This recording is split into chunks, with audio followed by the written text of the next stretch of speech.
the appointment of Taiwo Oyedele as the substantive Minister of Finance and the coordinating minister of the Nigerian economy comes as a little surprise to many since the appointment of the former partner at PwC as the Minister of State for Finance up from the leadership of the Presidential Committee on Fiscal Policy and Tax Reforms began. Taiwo Oyedele is replacing Olawale Edun, an investment banker and the first Minister of Finance of the Tinubu's presidency since 2023. Now let's get some perspectives and outlook into Tuesday's change of guards at the Ministry of Finance and effectively the coordinating headquarters for the economy. Welcome my guest from our Abuja studio, Professor Ken Ife, development economist and the public policy analyst. Thank you so much, sir, for coming through on the show tonight.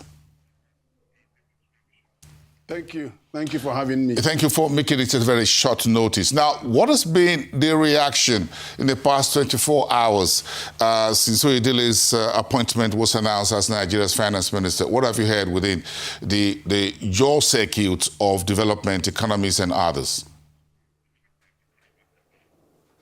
Well, I think it's more like an answered prayer because it's a square peg in square hole. Now, if you look at the trajectory of his career, he has experience in fiscal management and fiscal policy. He now went into the field to lead for 3 years, worked on the four major fiscal policy reform, and then brought it in. And that it was good that we had the controversy, because the controversy around this shows just how sensitive. And then he had to go around all the governors, all the stakeholders defending it. So he is ready to go. Then when I met with him during the National Economic Council meeting, I poured out my heart on the frustrations on some aspect of the fiscal policy. And he was on the ball. He understood where I was going. And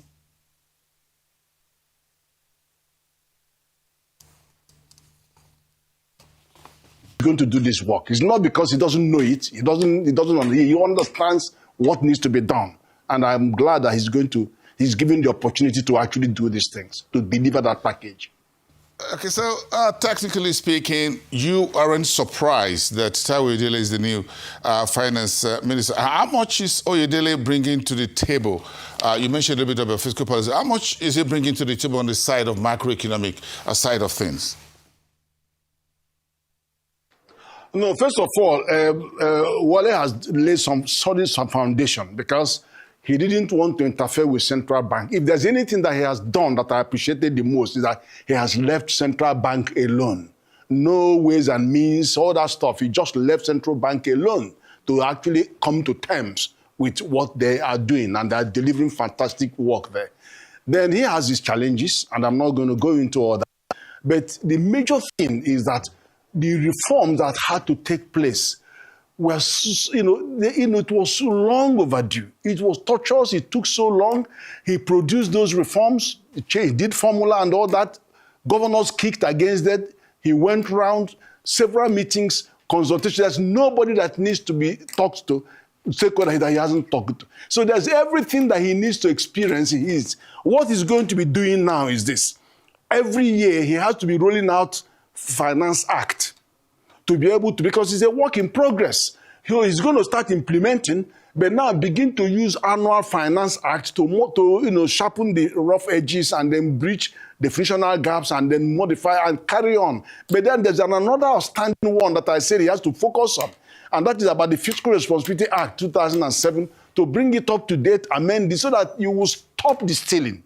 You can't be spending hundreds of billions chasing criminals and then corruption when there is a law that stops you from taking 1 naira of government money. But it was just shoved aside.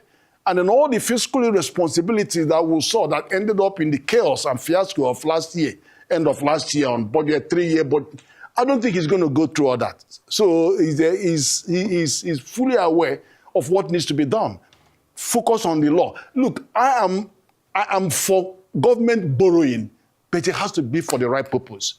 We have, after all, the richest country in the world is America, 26 trillion GDP, and then they are borrowing 37 trillion.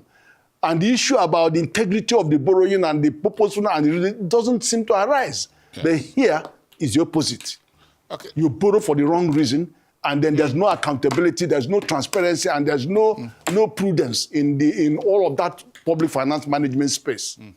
Okay, so in terms of the international financial markets, whether we're doing Eurobond or we're talking about diaspora inflow, remittances, whatever, how much interest do you think international creditors and others will be thinking right now, because we have a change of guards? Oyedele just came back from the World Bank IMF annual meetings last week. Now he's been replaced with Taiwo, who also, of course, can hold his own turf, as it were, on any markets and anywhere in the world. So how much do you think interest will be from the outside right now on Taiwo, looking at what will be his next direction, how that will impact the Eurobond market, exchange rate and things like inflows and all of that, trade? No, I don't think. I think they will be strengthened. Their interest in Nigeria and confidence will be strengthened by the change, because the bottom line is that we have macroeconomic stability, and CBN's action has guaranteed that. The second one is that they had the fiscal side has been behaving themselves. So they haven't been challenging the independence of the central bank, which we have all been fighting for. And then now there is also issue about, okay, one of the issues that rose as we have oil now. The prices, we have windfall tax, so more money is coming. So there's a blessing in the pipeline. But I am concerned on how you're going to spend that money. You have to put some of that money away in foreign reserve. You have to put some of the money to national sovereign group fund, because that makes at least 10%. And it will lend to responsible lending to infrastructure from state and federal and all of that, rather than just squander. Because without the thing arriving, we've already jacked up 9 trillion inside the budget. So I'm sure that this guy has his head screwed on, and he's going to make sure that responsible decisions are taken looking at the future. There are some loans that you shouldn't be taking, and there are, for example, our treasury bill is about 18% or 17%. Now, that is heavy borrowing. It's not substantial. We can actually start removing some of, paying off some of these loans that are very expensive. Eurobond, 10% for 2 years. The law doesn't support that, but some of these have to be liquidated so that we can come down. And I was angry when Wole said that it not going to take IMF loan. What do you mean? If IMF loan comes and it's going to be used for the right purpose, and it is in long term, and it is concessionary rates, you should take it, because it's leverage. And then you now use the extra windfall to deal with, smoothing the hair and increase the collection capacity. So there are lots of things we have to do. And don't forget that the president passed this Presidential Order 009, which has massive implication. And it's all coming at a point where, if you look at it, it also connects to the work Oyedele did about the OECD and the profit shifting and base erosion. Is all in there. He's already done that basic work that is going to unlock a lot more revenue. That 5% oil companies are taking for royalty, they can't do that under the new reform. So there's so much congruence between what the president has done, the revised act of RAMFAC, and what he's going to do. I'm interested in that. But again, when you look at the fiscal space right now, the budget is one thing. What Oyedele has done essentially over the past 1 year, 2 years, so swim with the governors, the National Assembly and others, get the finance, the tax reform agenda up and running. So how much of President Tinubu's full subsidy removal, FX reform agenda is he inheriting from Oyedele, and what the new horizon should be? Because folks are saying, look, we should move beyond just those two reforms. What do you expect here? No, we see the reform is just about to begin to be implemented. And it is, it is so coincidental that whilst the reform is now, because it is good for him to deliver it, because he is the one that is the architect of that reform. So he should deliver those. And he's delivering it, his hand is strengthened by the Presidential Order 009.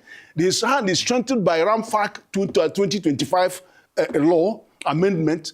And then his hand is strengthened with the $1 trillion economy target, running on the back of a new development plan that is looking to focus on subnationals driving. Remember what we had in the next meeting of last year? So he's got it. Isn't Taiwo Oyedele's hands going to be tied by the fact that the budget is a little bit messy, as it were, as said today, in terms of whether we can deliver capital expenditure numbers and deliver on those things that are very critical for the economy, to engineer growth, productivity? No, but it is... Yeah, his immediate task is to sort out that budget. That is his immediate task, just to ensure that it is implementable. I have reservations about certain aspects of it, but at least to implement it religiously. It's going to be tough, because if you look at the deficit is about 50%. Yes. The capital okay, around 50%. But if you look at the ratio, the borrowing and the deficit, you know that there's still going to be challenge. If you have 50% to borrow, that means that the capital is 50%. Don't forget that there's priority. In the pecking order means you have to pay your loan, otherwise the revenue agencies will come down like a ton of bricks. Then you have to do the statutory ones. Then you have to pay salaries of staff. Then before you now come. So by the end of the year, you would have paid 100% of the recurrent, and you are left with the capital.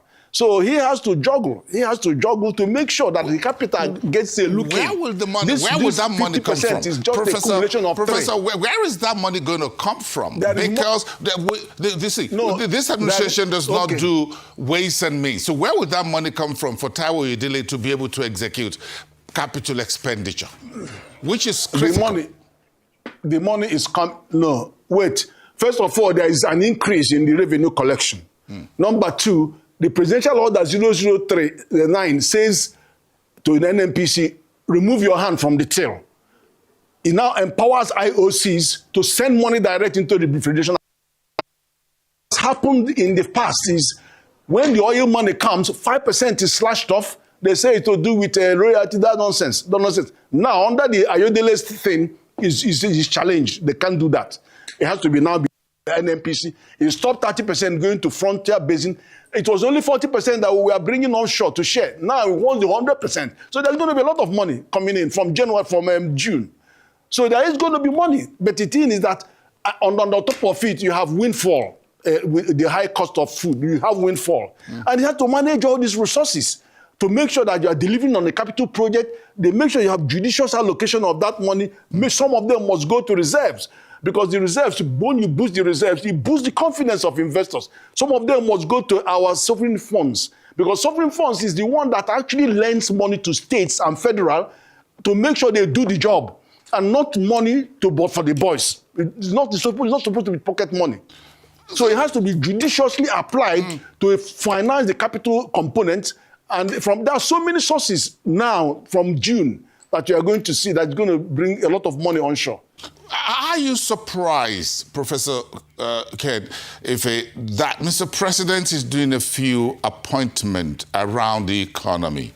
He just got an announcement that a former head of the SEC, Lamido Yuguda, is being nominated to become a deputy governor at the central bank. How critical is the state of the economy as Mr. President walks towards another crucial election in just about a year from now for his second term? You see, the president knows what he's doing. That's why he's changing the guard and bringing a lot more technocrats in to hold the economy for him. Because this is the most dangerous period. And that's why I didn't have confidence that they are going to still meet up with capital expenditure going into an election year. Because in an election year, you have political priorities. The only bills that they will pay are the ones that are coming from presidency, from the villa. So that you're now going to see more people that are not going to be connected with the election. They will just face this job and get it done. Sort out the budget and the budgeting process. Use the fiscal laws. Because if you don't use this, if you continue to abuse this fiscal law, at the end of your tenure, whoever comes in will come after you.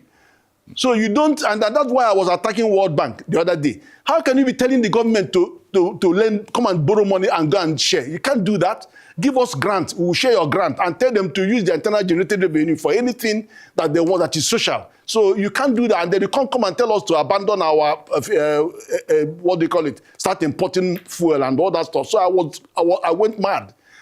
And I'm glad there is sensibility. We know people are respecting that. So we have to make sure that these technocrats will hold the economy and do what needs to be done so that the president and all the other politicians can just face the election. Let them go and do the election. So the economy doesn't collapse. There's so many risks. There's risk of global war. There is risk of already insecurity everywhere. And then you have inflation is now going to start going up because of the fallout of all that. So the economy is going to come under a lot of pressure. So you need people that are heavily equipped to deal with it, given that also nature is beckoning on us and bringing us some more resources. So if you don't have good managers to manage this, with their hair screwed on, then you're going to see massive waste of government resources coming in the next very important ahead of the elections. The president is all the best men he can get because that is where I'm sure the opposition will come at him and that's going to be a very tough one. Thank you so much. It's nice speaking with you as always from our Abuja studios, Professor Ken Ife. We thank you for those insights on the show as always, development economics, policy analysis.